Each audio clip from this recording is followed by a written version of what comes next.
We are going to see about files, and it comes under unit 3. So file handling is an important part in many applications. So in Java we have several methods for creating, reading, updating and deleting the files. So operations in file are we can create a file and we can write into a file and read from a file and update a file, delete a file, copy or move a file and append to a file.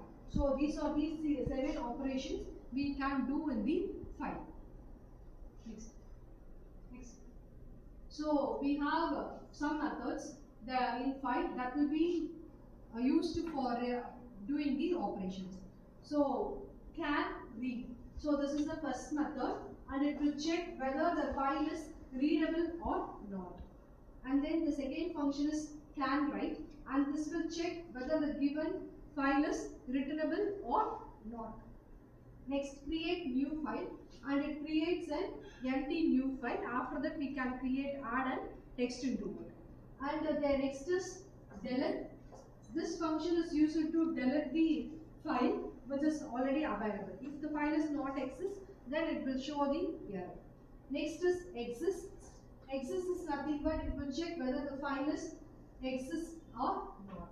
And next is get name, and it will check it will return the name of the file. Next is get absolute path, and it will return the absolute path of the file. Next is length, and it will return the size of the file in the bytes. Next is list, and it will return the array of files in the directory. And next is make empty directory. It is nothing but make a directory. And then these are the types which is given for the methods. And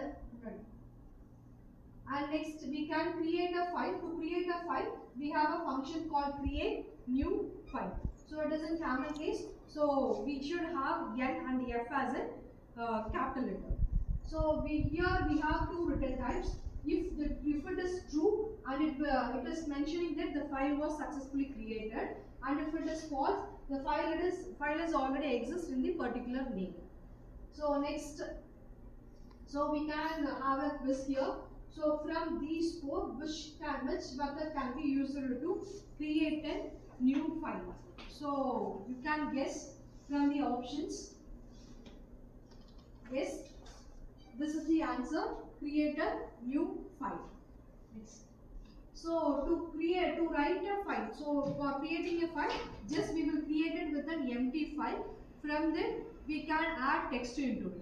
So for that we can use the write a file function. So here we have a file name is called FileWriter.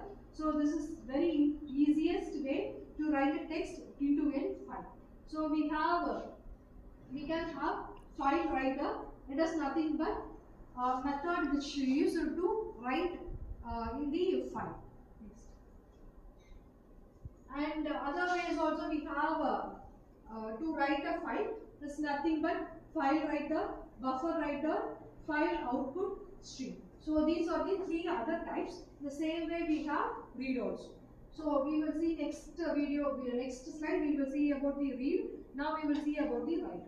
So for FileWriter, here it will use it to write the basic text into the file. Next is BufferedReader, and this will be used for large text files because it will be supported faster and supports faster and handy features. And output file output streams is used for binary data like images, audios and PDFs.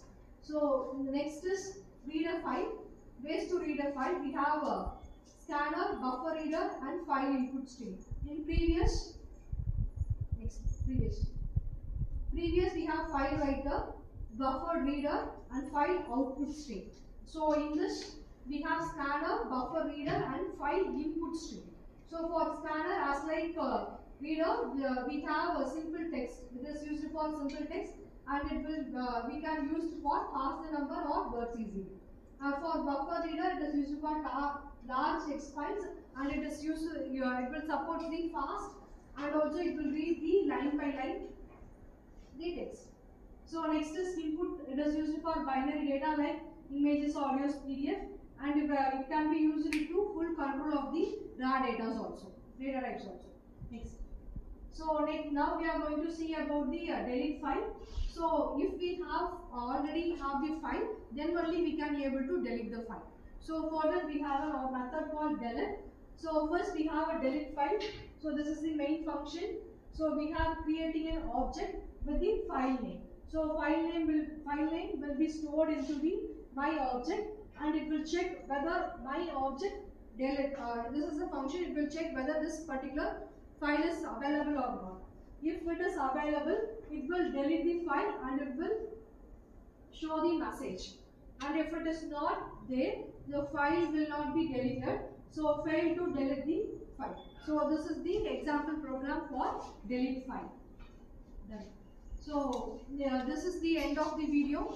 So thank you so much for watching this video. Thank you. Thanks a lot.